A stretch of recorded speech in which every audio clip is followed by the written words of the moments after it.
Akkam nageenyi keessan badhaadha hordoftoota Waabee Miidiyaa odeeffannoo Feebruaarii 15 2022 ka guyyaa har'aatii qabnu isaniin ga'a. Odeeskeen kanarratti waraanni bilisummaa Oromoo zoonii Kibbaa fi lixaa keessa socho'u waraana mootummaa haleellaa Woboon waraana mootummaa irratti raawwataa jiru ilaalchise odeess bal'inaan harkaasaniif qaba. Majlisni naannoo Tigraay mana marii Islaamummaa Itoophiyaa irraa foxxoquu labse. Adeemsi instituushinii hawaasummaa of danda'anii akka dhaabbatan taasisuu kun tarkaanfii siyaasaa kan biyyi walabaa ijaarachuuf qaban daandii qulqulleeffachuuf kan raawwatan akka ta'e akeektuu guddaadha jedhamee jira. Kana irrattis waan qindeeffadhe qaba. Jilli lammiilee hidhaa Saawudii keessa jiran gara biyyaa deebisuuf imal bu'aa malee deebi'e. Jilli kun aangawoota Saawudiitiin osoo walii hin galiin deebi'ees jedhamee jira. Oduu tanas bal'inaan isaniin ga'a.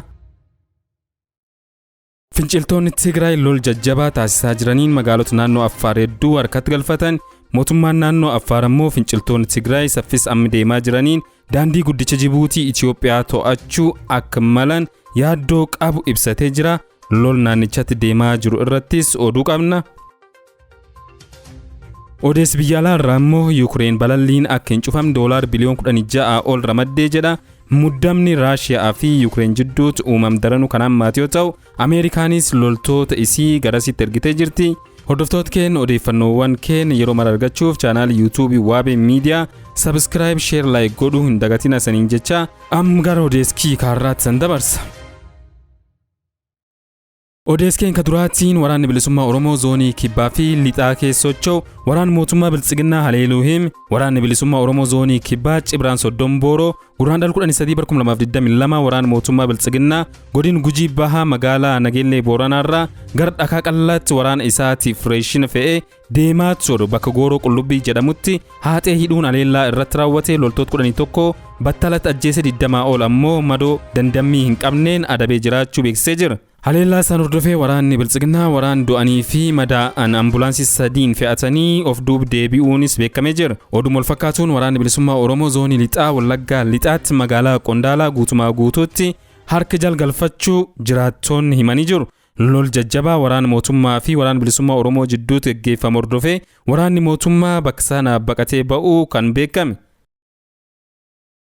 Majlisni naannoo Tigraay Majlis Itoophiyaa irraa foxxoquu labse. Manni marii dhimmoota Islaamummaa naannoo Tigraay hariiroo mana marii dhimmoota Islaamummaa Itoophiyaa waliin qabu addaan kutuu beeksise. Manni marichaa marii haala yeroo ammaa Tigraay keessa jiru irratti xiyyeeffachuun geggeesse irratti hundaa'uun murtii kanarra kan gahe ta'uu beeksise. Akka gabaasni kun jedhutti hooggantoonni dhaabbilee amantaa Itoophiyaa duguuggaa sanyii uummata Tigraay irratti raawwatame sababa eebbisanii jalqabsiisanii fi akkasumas deeggarsa maallaqaa godhanii foxxoquu kan murteesse ta'uu mul'isa. Manni marichaa gochi raawwatam kun kan barsiisa Islaamummaa faallessu waan ta'eef hariiroo manni marii Islaamummaa Itoophiyaa waliin qabu guutumaa guutuutti dhaabuu beeksisee jira.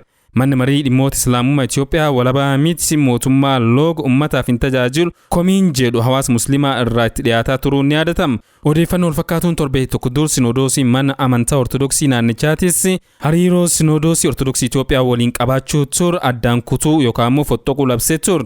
Murtii mana amantaa Ortodoksii naannichaa fi mana marii Islaamummaa naannichaa irraa dabarfam kan ilaalchise haga ammatti mana marii dhimmoota Islaamummaa Itoophiyaa ta'e Sinodoosii Ortodoksii Itoophiyaa irraa deebisaan agammatti kenname tokkolleen hin jiru. Adeemsi instituushinii hawaasummaa of danda'anii akka dhaabbatan taasisuu kun ammoo tarkaanfii siyaasaa kan biyya walabaa ijaarachuuf qaban daandii qulqulleeffachuuf kan raawwatan akka ta'e akeektuu guddaadhaas jedhamaa jira.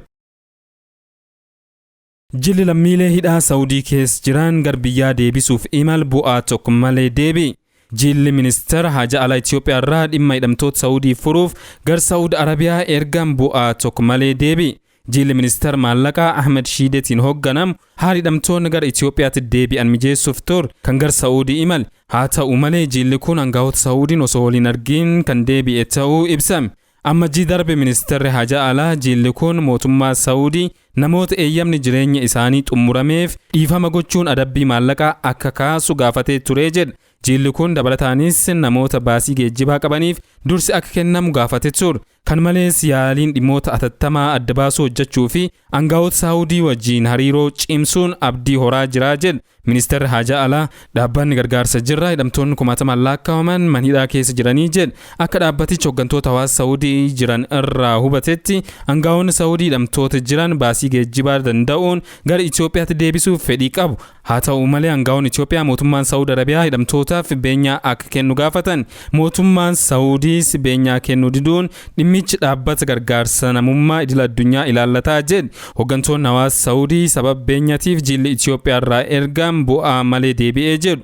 Ministeer Deetaa Ministeer Haajaa Alaa Reedwaan Hussein Saawud Arabiyaatti ambaasaaddarri Itoophiyaa Leencoo Baatii fi pirezidaantiin mana maree waliigal dhimmoota Islaamummaa Itoophiyaa Haaji Muftii Omar Idris jilli Ministeer Ahmed Shidee hooggan keessa jiru. Ministeerri Haajaa Alaa kaayoo jiil kanaa hanga ammaatti hin ibsin.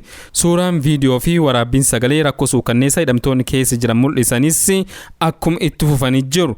Hidhamtoonni manhidhaa Saawudii keessatti dararamaa jiran kunniin jilli ministeera maallaqa Ahmed Shideetiin hoogganamu gara Saawudii dhufuu isaanii yoo dhageenyu abdii horannee turre garuu furmaata hin fidnee jedhu.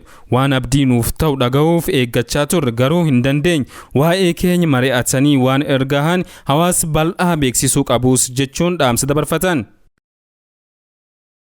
Finciltoonni Tigraay lol jabaa taasisaa jiraniin magaalota naannoo Affaar hedduu harkatti galfatan. Finciltoonni Tigraay lol gurguddaa gaggeessaa jiraniin magaalota naannoo Affaar hedduu harkatti galfachuun daandii Jabuutii fi Itoophiyaa walqunnamsiisu to'achuuf gara magaalaa Saardootti imala eeggalaniiru jedhu odeessii gara sirraa argan. Mootummaan naannoo Affaar finciltoonni Tigraay saffisa amma deemaa jiraniin daandii guddicha Jibuutii fi Itoophiyaa to'achuu akka malan yaaddoo akka qabu ibsaa jira.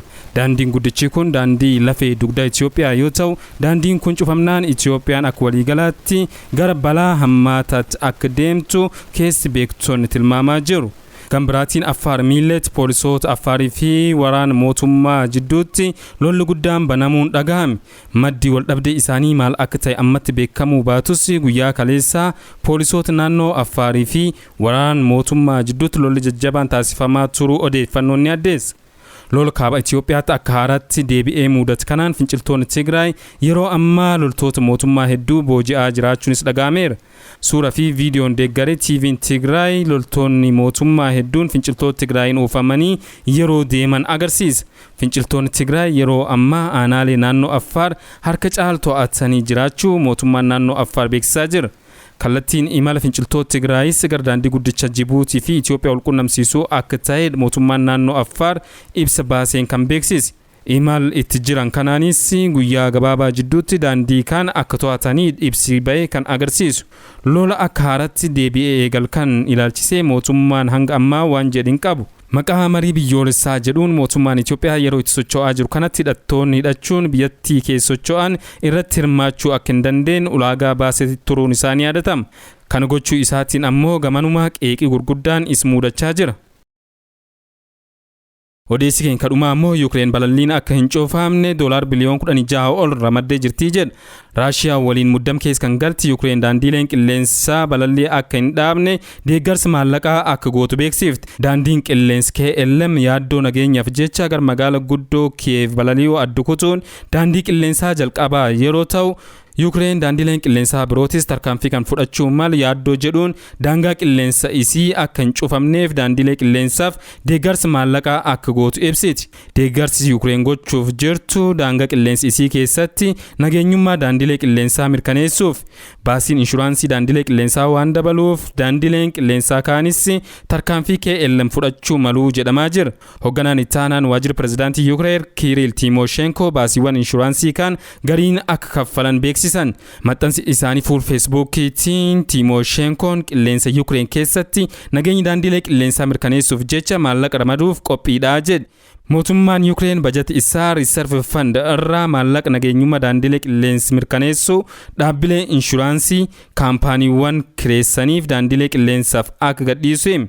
Yuukireen daangaan qilleensa isii yeroo muddamaa kanatti banaa akka turu $16 biliyoona 16 ramaddee jirti. Walitti bu'iinsi Yuukireenii fi Raashiyaa gidduutti dhalateen bara 2014 daandiin qilleensa Maleeshiyaa Amsterdam irraa gara Kuala Lumpur imalaa ture bah Yuukireenitti rukutamee namoonni keessa turan 298 fi hojjettoonni xiyyaaraa hundi dhumanii jiru. Muddamni dhiheen kan ammoo yaalii dippiloomaasiin osoo hin laafiin hammachaa jiru kan sababeeffachuun kaampaaniiwwan Awurooppaa xiyyaarota isaanii daandilee xiyyaara Yukireeniif kireessan imalli gar daangaa Yukireen godhamu akka haqamu gochaa jiru. Daandiin qilleensa Jarman Lufthansa's imal gar Yukireen godhamu adda kutuuf akka jedhu ibseera. British Airways kan Londanii ka'ee gar biyyoota Eeshiyaa imalu erga wiixataa daangaa Yukireen keessa qaxxaamuru dhiisee jira jedha Reuters. Haa ta'u malee daandiin xiyyaara Wizz ammatti imal isaa Yukireen irraa ka'uu fi Yukireen qubatu hunda karoora qabateen geggeessaa jiraachuu ibseera. Ragaan Flight Radar 24 akka agarsiisutti daangaan qilleensa Tarkii fi kan Raashiyaa imalli itti baay'ateera. Gama Yukireenitiin kan jiru garuu sochii hedduu hin qabu jedha. Reuters gorsa pirezidaantii Yukireen wabeeffatee akka gabaasetti filannoon daandilee qilleensaa kan fedhi yoo ta'e Kiev daangaa qilleensa ishee hin cuftuu jedhaniiru. Wanti amma jiru uggur gartokkee jedhamuu danda'as jedhe. Muddamni Raashiyaa fi Yukireen akkasumas michoota Yukireen gidduu dhalate damee balalii qilleensaa qofa osoo hin taane qooda gabaa idil addunyaa irratti dhiibbaa taasisaa jira. Dabalataan biyyoon akka US, UK fi Jarman lammiileen isaanii Yukireen keessaa akka bahan warra dhaammatan keessaati. Moskoon daangaa Yukireen waliin qoodattutti loltoota isii 100,000 qubachiiftee yaada weerara banuu hin qabu jetti. Yukireenii fi michoonni ishee warra lixaa ammoo qophiin weerara banuu gama Moskoon hedduu dabaluu himuun akeekkachiisa dhaamu. Hordoftoota keenya odeeffannoon ammaaf qabnu haganuma qophii keenya biraatti walitti gaddeebinuutti nagaa keessa turaa saniin jenna.